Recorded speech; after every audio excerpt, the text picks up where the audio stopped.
Good morning students. I hope आप सब ठीक होंगे। आपको याद होगा लास्ट टाइम हमने आपकी इंग्लिश बुक के 5th chapter the man who empowered the blind की स्टोरी स्टार्ट की थी। एंड इस स्टोरी में हमने लुइस ब्रेल के बारे में पढ़ा था, जिसका बर्थ 1809 में फ्रांस कंट्री में पेरिस के नियर एक विलेज में हुआ था। एंड एक इंसिडेंट हुआ था इसके साथ, जिसकी वजह से इसकी आईसाइट चली गई थी, यानी ये ब्लाइंड हो चुके थे। और उसके बाद इन्होंने अपनी लाइफ को सेटल करने की कोशिश की। तो अभी तक हमने ये पढ़ा था कि जो लुइस के फैमिली मेम्बर्स हैं वो उसकी काफ़ी हेल्प कर रहे थे उसकी लाइफ इजी बनाने के लिए। एंड लुइस ने क्या किया था, लुइस ने एक स्टिक लेके जो अपना विलेज है उसके इर्द गिर्द आना जाना शुरू किया था, और वो जहाँ भी जाता था उस स्टिक से पहले टैपिंग करता था। टैपिंग मीन्स एक अंदाज़ा लगाता था कि मेरे आगे क्या आ रहा है, मतलब मेरे आगे क्या है। उस स्टिक से वो ऐसे टैप करता था और फिर आगे चलता था। इस तरह से उसने एक अंदाज़ा लगा दिया था कि मुझे किस तरफ जाना है और कितना डिस्टेंस है, कितनी स्टेप्स मुझे लेने हैं। तो यहाँ तक हमने पढ़ा था। अब हम आगे पढ़ते हैं। There comes little Louis, the villagers said when they heard the tapping of his cane। यानी कि विलेजर्स जब भी देखते थे लुइस को आते हुए तो वो कहते थे कि छोटा लुइस आ गया और वो टैप कर रहा है। They scratched out grooves on the road so that Louis would count out exact number of can taps it took him to reach the road। यानी कि वो लोग क्या करते थे, जो उसके विलेजर्स थे, जब भी लुइस आता था उससे पहले वो क्या कर लेते थे, जो रोड के इर्द गिर्द कुछ भी पड़ा हुआ हो या कोई भी स्टेप्स हो, कोई भी स्टोन हो या कोई भी ऊंचाई हो, या जैसे स्पीड ब्रेकर में एक मतलब ऊंचाई दी गई होती है रोड पे, इस तरह का कुछ भी ऊपर नीचे का रास्ता हो तो वो उसे हटा देते थे, वो उसे उखाड़ देते थे। ठीक है। Tap tap tap so many taps to the big trees so more to the pond. यानी कि वो टैप टैप करते करते ट्रीज़ तक पहुंचता था और उससे ज़्यादा टैप्स करते हुए पॉन्ड तक पहुंचता था। Then many more to the hills, and उससे ज़्यादा टैपिंग उसको करनी पड़ती थी हिल्स तक पहुंचने के लिए।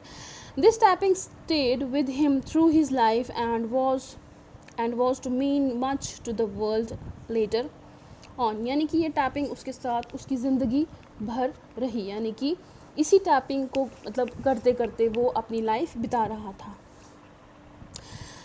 At home, as he grew older, Louis tried to help his father in the harness shop, handling the tools and bits of leather। यानी कि जब वो थोड़ा बड़ा होता गया लुइस, वो अपने फादर की शॉप पे, उसकी हार्नेस शॉप जो थी, यानी कि जो वो उसके फादर जो थे वो हॉर्सेस के सैडल्स एंड हार्नेस बनाते थे, जो सीट्स होती है और जो उसके आगे जो रस्सियों का अरेंजमेंट होता है हॉर्स की नेक मतलब माउथ के साथ और सीट के साथ, उसमें वो हेल्प करने लगा। Louis fingers grew nibble and strong. तो धीरे धीरे क्या हुआ, bit by bit, nibble means bit by bit, धीरे धीरे उसकी जो फिंगर्स है वो स्ट्रॉन्ग होती गई। His hearing become very keen, और उसकी जो सुनने की पावर थी वो बहुत अच्छी हो गई। यानी कि उसकी जो कानों से वो सुनता, क्योंकि वो देख नहीं पाता था, इसलिए वो कोशिश करता था कि वो अपने एयर्स को इतना स्ट्रॉन्ग कर ले कि उसे अच्छी तरह से सुनाई दे और वो उसे प्रॉपरली महसूस करे। At the village school, his teacher was amazed at how well Louis learned by ear and memory। यानी कि जो वहाँ का स्कूल टीचर था लुइस का, वो बहुत हैरान था उसकी हेयरिंग पावर देख के और उसकी मेमोरी को, उसकी याददाश्त को देख के। Yet he was unhappy, लेकिन फिर भी वो नाखुश था, क्योंकि for Louis wanted to learn to read and write like other children and he knew he could not। मगर फिर भी वो लुइस के लिए बहुत मतलब परेशान था, अनहैप्पी था, खुश नहीं था, क्योंकि वो चाहता था कि लुइस पढ़े लिखे बाकी बच्चों की तरह। लेकिन उन्हें पता था, उसकी टीचर को ये पता था कि वो ये सब नहीं कर सकता normally. Then it so happened that the school master heard of a school in Paris called the Royal Institute for the Young Blind. यानी कि उसके बाद की बात है, जो स्कूल टीचर था उसने एक पेरिस में एक स्कूल के बारे में पढ़ा था, मतलब सुना या कहीं पे पढ़ा, वहाँ पे एक रॉयल इंस्टीट्यूट है फॉर यंग ब्लाइंड, यानी कि जो यंग बच्चे होते हैं, जो जिनकी साइट नहीं होती, ब्लाइंड होते हैं, उनके लिए एक इंस्टीट्यूट है, एक स्कूल है। He got Louis admitted into this institute where he learn to play the piano and cello expertly. यानी कि उन्होंने क्या किया, उन्होंने लुइस का एडमिशन वहाँ कराया और वहाँ पे बहुत एक एक्सपर्ट तरीके से लुइस ने पियानो और सेलो बजाना सीखा। Louis graduated from the institute after 8 years। उसके 8 साल के बाद जो लुइस है वहाँ से ग्रेजुएट हुआ, यानी उसने ग्रेजुएशन कर ली, जो भी वहाँ पे उसने कोर्स किया उसमें उसने ग्रेजुएशन कर ली। Then the institute appointed him as a teacher of the blind children. उसके बाद उसी स्कूल में लुइस को ऑफर आया कि आप यहाँ पे एज अ टीचर हमें ज्वाइन करो। तो for the rest of his life he devoted himself to teaching and helping the blind. उसके बाद वो वहाँ पे जॉब करने लगा एज अ टीचर और लोगों की हेल्प करने लगा। मतलब उसने ये काफ़ी ज़्यादा टाइम उसमें बिता दिया। रेस्ट ऑफ हिज लाइफ उसने यही काम किया है टीचर का। Okay.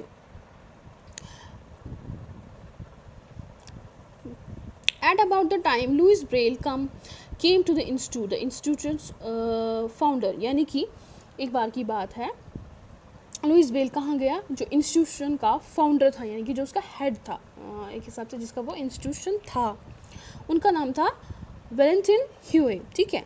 Had developed a new way of reading for the blind. उन्होंने क्या किया था, उन्होंने एक नया तरीका निकाला था जिससे कि आईसाइट लेस जो पीपल होते हैं वो भी पढ़ सकें। In this way, the letters were embossed, that is, raised on the other side of heavy paper so that the blind person could trace their shape with their fingers। यानी उन्होंने ऐसा तरीका निकाला था जिससे क्या था, जैसे हमारी बुक पे ये प्रिंटेड होते हैं लेटर्स, हम पढ़ते हैं बिकॉज वी कैन सी, हम लोग देख सकते हैं, लेकिन उन्होंने ऐसा तरीका निकाला था कि जो पेज होते हैं, पेज के बैक साइड से लेटर्स खुदे हुए होते हैं। जैसे आप किसी लकड़ी के पीस पे कार्विंग करते हो, उसे खोदते हो, उस पर कोई अल्फ़ाबेट बनाते हो, फिर आप हाथ से करके देखो, आपको वो समझ में आएगी। उसी तरह उन्होंने पेपर पे किया था सो दैट कि जो ब्लाइंड लोग हैं वो उसे हाथ से महसूस करें और लेटर को पढ़ें। Louis would trace each letter over and over again. Louis ने क्या किया, लुइस बार बार उन लेटर्स को हाथ से देखने लगा और महसूस करने लगा। I will learn to read. उसने कहा कि ये मैं पढ़ना चाहता हूँ, ये मैं सीखूँगा। ही सेड डिटरमिनेटली, यानी कि बहुत उत्सुकता से, बहुत एक्साइटमेंट से, बहुत सी मतलब उसने कहा कि मैं पक्का इसको सीखूँगा। एंड ही डिड, उसने ये किया भी। But for a quick mind like Louis Braille this was much too slow a way to read. लेकिन एक क्विक माइंडेड पर्सन के लिए, जैसे लुइस ब्रेल था, उसका जो माइंड था वो शार्प था, क्विक था, उसके लिए ये एक स्लो प्रोसेस था, यानी कि ये बहुत टाइम कंज्यूमिंग था और बहुत मतलब कि थोड़ा सा तरीका कुछ ज़्यादा मतलब बेटर साबित नहीं हुआ। For the letters had to be very large. इससे क्या था कि जैसे प्रिंटेड में आपको उसको लेटर को महसूस नहीं करना पड़ता, तो आप छोटे छोटे लिख सकते हो, लेकिन वो जो जिस तरह से उन्होंने लेटर्स कॉपी में बनाए थे, एक लेटर को बनाने में उनको काफ़ी स्पेस लगती थी और लेटर बड़ा बनाना पड़ता था, at least an inch high, at least 1 inch का लेटर बनता था। So even a very short story would fill many heavy volumes and a blind child would have to spend long time doing just little reading. यानी कि अगर किसी को एक छोटी सी स्टोरी भी पढ़नी होती थी तो उसको बहुत सारा टाइम लेना पड़ता था, हाथ से देखना पड़ता था आराम आराम से, और टाइम कंज्यूमिंग था और बहुत उसमें पेजेस भी बहुत लगते थे, क्योंकि एक एक लेटर को खुदाई जैसे की होती थी, उभरा हुआ लेटर होता था। मीन्स आप हाथ से देख रहे हो तो आपको शेप दिख रही है, ए की, बी की, like that.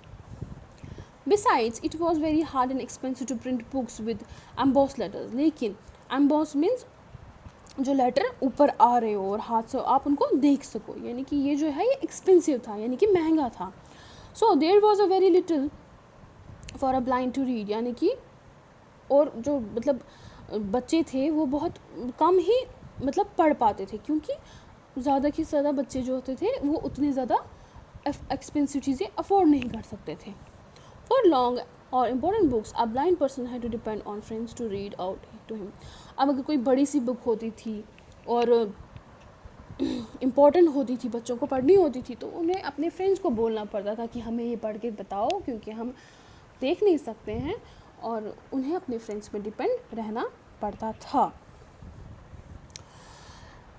There must be an easier way for the blind to read and write. तो ये लुइस ब्रेल ने कहा कि इससे कोई आसान और बिल्कुल ईजी तरीका होना चाहिए जो बच्चे पढ़ सके और लिख सके। या young Braille said over and over. ये यंग जो ब्रेल था वो बार बार ये बोल रहा था, only books can free the blind.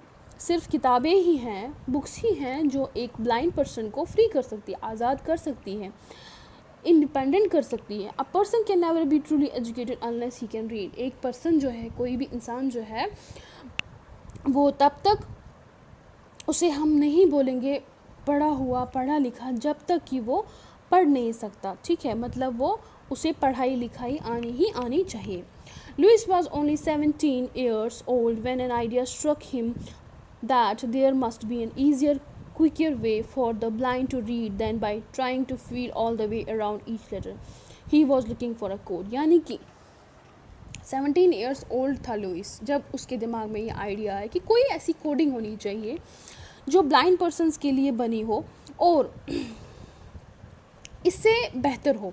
यानी इसमें जो हमें ये बार बार अल्फ़ाबेट्स को फील करना पड़ता है, टाइम कंज्यूमिंग है, एक्सपेंसिव भी है, इससे कोई ईज़ियर वे होना चाहिए, एक कोडिंग होनी चाहिए जो कि जिससे ब्लाइंड पर्सन जो है ईजिली पढ़ सके और लिख सके।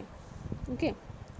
One evening he found the answer. एक रात शाम की बात है कि उसे इस चीज़ का जवाब मिल गया। He was sitting in a restaurant listening to a friend read aloud from a newspaper. यानी कि वो एक रेस्टोरेंट में बैठा था और उसका जो फ्रेंड है वो न्यूज़पेपर पढ़ रहा था ज़ोर ज़ोर से।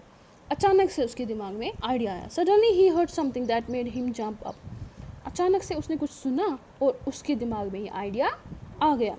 इन his excitement Louis pounded on the table, shouting, laughing and crying all at once. यानी कि उसको इतनी एक्साइटमेंट हुई कि मैंने एक ऐसा आइडिया ढूंढ लिया है जिससे ब्लाइंड लोगों को कोई भी प्रॉब्लम नहीं होगी, वो पढ़ सकेंगे, लिख सकेंगे ईजीली और ज़्यादा एक्सपेंसिव नहीं होगा। कि वो एट अ टाइम उसने टेबल पे जहाँ वो रेस्टोरेंट में बैठा था, एट अ टाइम वो चिल्लाया भी और हंसा भी और रोने भी लग पड़ा। मतलब उसको इतनी एक्साइटमेंट हुई, इतनी खुशी हुई कि मैंने ऐसा कोई तरीका ढूंढ निकाला। तो that's all for today students. इसका जो नेक्स्ट पोर्शन है वो हम नेक्स्ट वीडियो में पढ़ेंगे। Thank you.